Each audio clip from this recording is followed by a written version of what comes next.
Арбаңыздар, урматтуу телекөрүүчүлөр. Биздин жалпы теманын ысымы Аттила кыргыздардын даңазалуу баатыры. Бүгүнкү карайтогон тема Аттиланын Германияга жана Галлияга жасалган аскер жүрүштөрү. 450-жылы күзүндө Аттила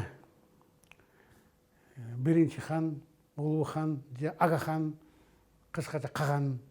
Аттила ошондо бардыгынан мындай ошол мезгилдеги мындай күчтүү, баардыгынан кыйын мамлекетти гун каганатты башкарып жатат. Анан жаш ант славянин, ант славянин деп айтсак болот. Бүгүнкү мына чыгыш славяндардын Орус, Украина, Белоруссиянын анттар бабалары, ошолордун бабалары аты ысымы Паскребыш. Ошо киши кызмы иш кылып жүрөт.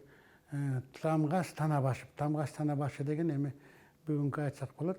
Жана Бажыкананын жетекчиси. Бажыкана накта байыркы кыргыз кыпчак тилинде Тамгас Тана. Стана деген жер тамга отогон. Анткени чек арадан өткөндө тамга койчу малдарга эме төлөнгөн деп. Жана салык төлөнгөн деп малга тамга коюп койчу. Кулактарына же бир жеринде жана ысыткан темир менен. Ошо Тамгас Танабашы Паскребыш эмеден келет. Элчилерди жетектеген Константинополдон келет. Анын кечинде бүт жана баарын жана эме өзүнүн иш боюнча баарын докладын бергенден кийин Аттилага калып калат, мен сөзүм бар деп. Анан Аттилага бир кичинекей бир кутуча берет. Ал кутуча, кичинекей кутучада айтса кат бар экен. Кичинекей мындай медальон бар экен. Медальон күмүш пластинка, үстүндө алтын менен жазылган жаш аялдын сүрөтү бар экен. Анан бир шакек берет, кичинекей шакек, аялдын шакегин берет. Ошо кутучада экен ичинде. Анан чач, бир узун кезилген чач, ак чач, кичинекей мындай. Бул эмне деп Аттила сураса айтат, бул чыгыш урумундан мен кечинде эме бүткөн, кетип баратканда, чыгып баратканда мага бир кул берип, акырын кул чуркап кетип, акырын колума берди. Бул деген сизге Аттила берип коюңуз деп, биздин бир канышабыз берип атат. Эмне каныша? Накыды. Окусам мындай аякта мындай жазылып турат. Аттила, сен бул дүйнөдө баарынан мыкты, баарынан кыйын, баарынан күчтүү адамсың, эркексиң, хансың. Сенден башка кыйын киши жок. Мен болсо сени сүйүп калдым. Мен өзүм атым Галла Плацидия, мен ханзада Ганория, Валентиниан үчүнчүнүн бир тууган карындашымын. Валентиниан үчүнчү деген ал тетиги батыш урумдун ханы, карындашымын. Ушу өзүмдүн эрким менен, өзүмдүн акылым менен, өзүмдүн оюм менен, өзүмдүн каалоом менен ушу катты сага жазып атам. Мени аял кылып ал, мен сага тием. Сүйлөш Валентиниан менен мени алып кет. Мен сени сүйөм, сага аял болом деп ошону кат келет. Анан сурайт, Орестти чакырат. Орест деген эл төмөн башы, эме жанагы латин эмеден келген. Ала Аттилада жумуш кылып, иш кылып жүрөт. Батыш урумдан келген. Орест, сен уктуңбу да ушундай эме? Кандай ал? Жашы 26-27-де. Абдан чүрүктөй болгон сулуу аял дейт, сулуу кыз дейт, сулуу кыз дейт. Бирок мен билгеним боюнча ал жанагы ушундай мурун агасына Валентинианга айтканда, ушундай мен Аттила тием десе, аны бияка жиберип коюптур, бияка жанагы өзүнүн бөлөсүнө. Тиги хан мунун бөлөсү экен, жанагы Валентиниандын бөлөсү экен. Бул жерде чыгыш урумдагы хан эме Феодосий ошол жака жиберип коюптур. Мына ушул жерде бул мындай айтса болот, камакта эмес, эми мындай катуу көзөмөлдө ошол жерде жашап атат. Тарбияга жибериптир аны. Тарбияга жибериптир. Анан алкатта дагы жазылып турат. Мен энчим бүтүн Галлия.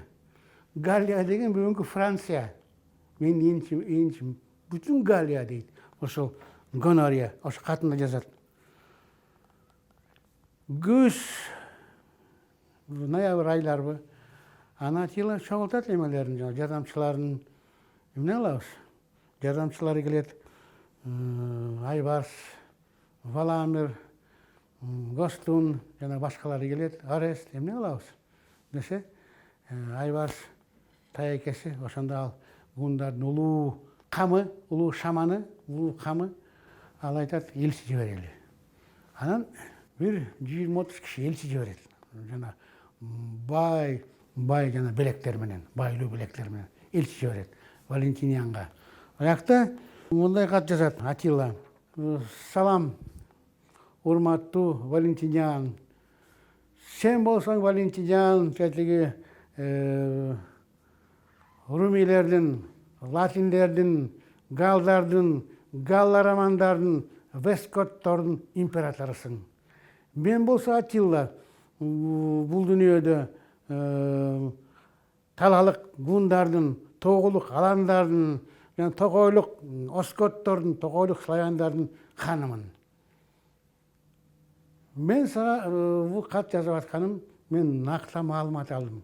Сен бир тууган карындашың, Юста Гратла Гонория, мага ашык болуп калыптыр. Эми ашык деген сөз, мына кыргыз тилинде бул байыркы гун сөзү. Гун сөзү. Ашык деген сөз гундарды, ырларды ырдаганда бирөө жанагы героикалык баатыр ырдачы, бирөө сүйүү ырларды ырдачы. Сүйүү ырларды ырдаган киши ашык дечи. Ашык. Мен ашык болуп калгам деген сөз, мен жана сүйүү ырларды ырдап калдым деген сөз. Анан ушу Юста Гратла Гонория мага тием деп мага ашык болуптур. Мен да макулмун. Ошон үчүн ушул жиберген элчини сен макул болсоң, куда топ катары эсепте.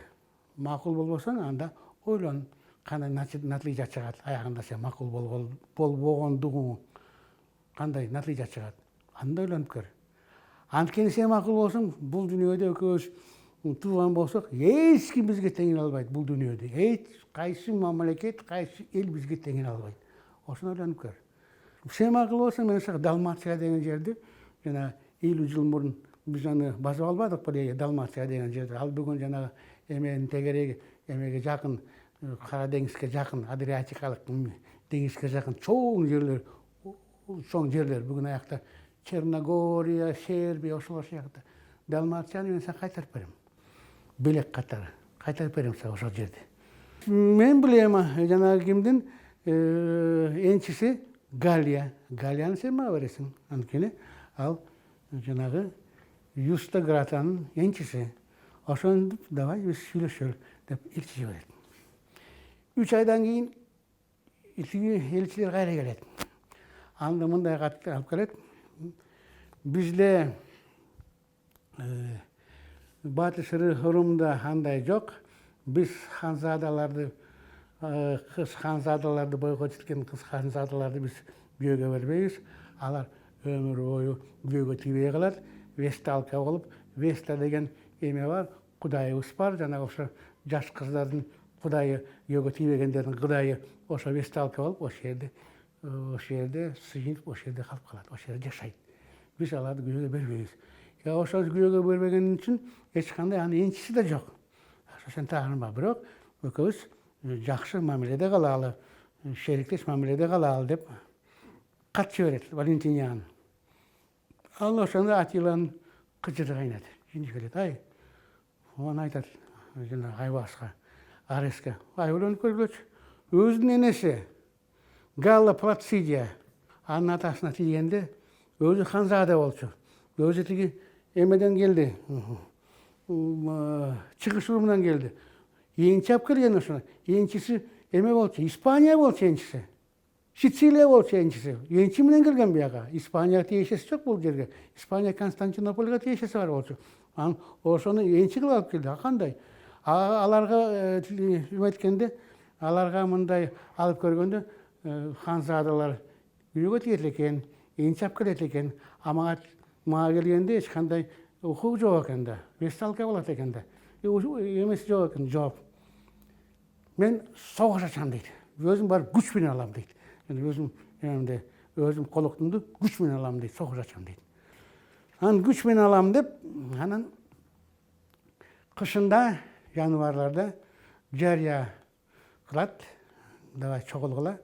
1 айдан кийин чогулгула. Эмеге барабыз. Румга барабыз. Румга барганда да биринчи жерибизди өтүп кетебиз.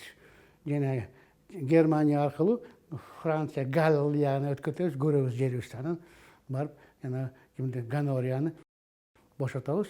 Ал менин колуктум. 200 000 киши чогултат Атилла. Ошо анткени тиги чыгыш урумга чогултканда 8 литр менен чогултчу 80 000 киши. Аякта чыгыш урум кичирээк. Анын аскери да азыраак. Бул жерде чоң, абдан чоң мамлекет, батыш урум. Анын бул жерде аскери да көп. Анан ошон үчүн 200 000 киши чогултат. 20 түмөн, 8 Накта Гун түмөнү, калгандары Герман түмөнү, славяндар түмөнү. Герман, славяндарда Гундун жана түзүлүшү боюнча ошондой бөлүнгөн. Алар да түмөнгө бөлүнгөн. Атилла ошолор ошондой бөлүп койгон. Алардын түмөндөрү, анын аландардын түмөндөрү ошо менен 200 000 киши 20 түмөн чогултат. Мартта аскер жүрүшкө чыгышат. Анан Европанын ортосунда тоо бар, Алп деген тоо бар. Алп деген тоо бул да байыркы гун тили. Алп деген сөз бул чоң кайып. Алпы чоң жана Европанын ортосунда ээлейт. Анан Алпыдан 4 суу агат. Бирөө эме жанагы түндүк деңизге, калгандары мынау Атлантикалык деңизге, океанга агат. 4 суу, 4 дарыя. Мына ылдыйкысы ал Рейн. Рейн Франция менен Германиянын ортосунда, ошо Галлия менен ошондо Германиянын жерлеринин ортосунда акчы Рейн. Ылдыйкысы. Өйдөрөөк кичине. Маас деген суусу бар. Маас.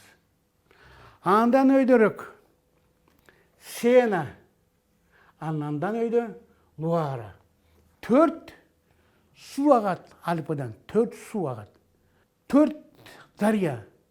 Анан жана өзүнүн аскерлерин ошо 200 000 кишини 4 кошунга бөлөт. 50 000 кишиден. Bir кошунда 2 Гун түмөнү, 1 славян түмөнү, 1 Герман түмөнү. 4 кошунга бөлөт. 50 000 киши. 4 суунун жээги менен кетип атат. 4 дарыяны менен. Ылдыйкы дарыя Рейн, ал жерде 2 Гун түмөнү, 1 Герман, 1 славян түмөнү. Аны башкарат өзү Атилла. Анын жанында Германдын королу Валамир жанында жүрөт. Андан өйдөрөөк Маастын жээгинде 2 Гун түмөнү Кыпчак Берики башкарат. Мына жерде. Жана славян ант Светата анын жардамчысы. 3-чү Сенан жээктери менен кетет. Мына жерде Сенан жээктери менен Париждин жаны менен кетет. 2 Гун түмөнү аны баарын башкарат Сабыр Коркут. Анан 1 славян, 1 Герман түмөнү аларды башкарат Онегизи деген славян башкарат. Түштүктө Луаранын жээктери менен 2 Гун түмөнү, бирөө ошо Гун түмөндөрдү кыргыз Төлөк башкарат, 1 Алан түмөнү, 1 славян түмөнү. Анын жардамчысы, Төлөктүн жардамчысы Аландын ханы Каракончар. Ошентип 4 кошун, 4 суунун жээктери менен Алпыдан түшүп, ылдыйкы тала жакка кетет. Кеткенде жанагындай эле түмөндөр бар. Анткени шаарлар көп аякта. Bir 40 шаардай бар, аякта 40 шаардай бар. Бул жерде мына Галлияда шаарлар көп. 2 техникалык түмөнү, аларды жерде аскер жумуш кылат, аскер иш кылат германдар, оскоттор жана славяндар. 2 техникалык түмөндөр. Анан ошо кеткенде janagı ereje menen bağınıp berse şu kişileri tiybeydi. Bağınmasa alat, basıp alat çağırdı. Ana kişilerin de büt kulçulukka satıp jiberet. Oşonday şaharlарды mına hazır aytıp bereyim kanday şaharlарды basıp alıştı gündür. Moguntiak bugünkü Mainz, Germaniyada. Tüstük Germaniyada, Mainz. Kolonia Agrippina bugünkü Köln, Batış Germaniyada. Augusta Treverov bugünkü Trier, Batış Germaniyada. Bonna bugünkü Bonn, Tüstük Germaniyada. Aduatuca bugünkü Liège, Belgiyada. Lutetia bugünkü Paris, Fransiyada. Durostor bugünkü Reims, Fransiyada. Genap bugünkü Orlean, Tüstük Fransiyada. Oşonu 40 şahardı bazalap şeydi, 40 şahardı. Rim'din imperatoru Valentinian Aetçi'de çakırdı. Flavi Aetçi degen çıgan nemesi var da kolbaşı. Al çıgan kolbaşısı kahramanı emede İspanya'da, bugünkü İspanya'da eme gubernatör olup jörет. Ana ayaktan çakırat, ukaz çıkarat. Busundan başlap sen asker Rim imperiyanın asker konsulusun dep. Asker konsul degen asker ministri. Anın kандай olsa asker çoğut Atilla'nı toktat dep. Anın birinci ayetsi Orlean'a kelet. Orlean'da janağı Westcott'ta jaygaşkan. Westcott'ta. Bir mezgilde bir 15-20 yıl murun 15 yıl murun bu жерге ayetsi менен Attila gelişken. Bulardı bağındırgan jana Westcott'tardı.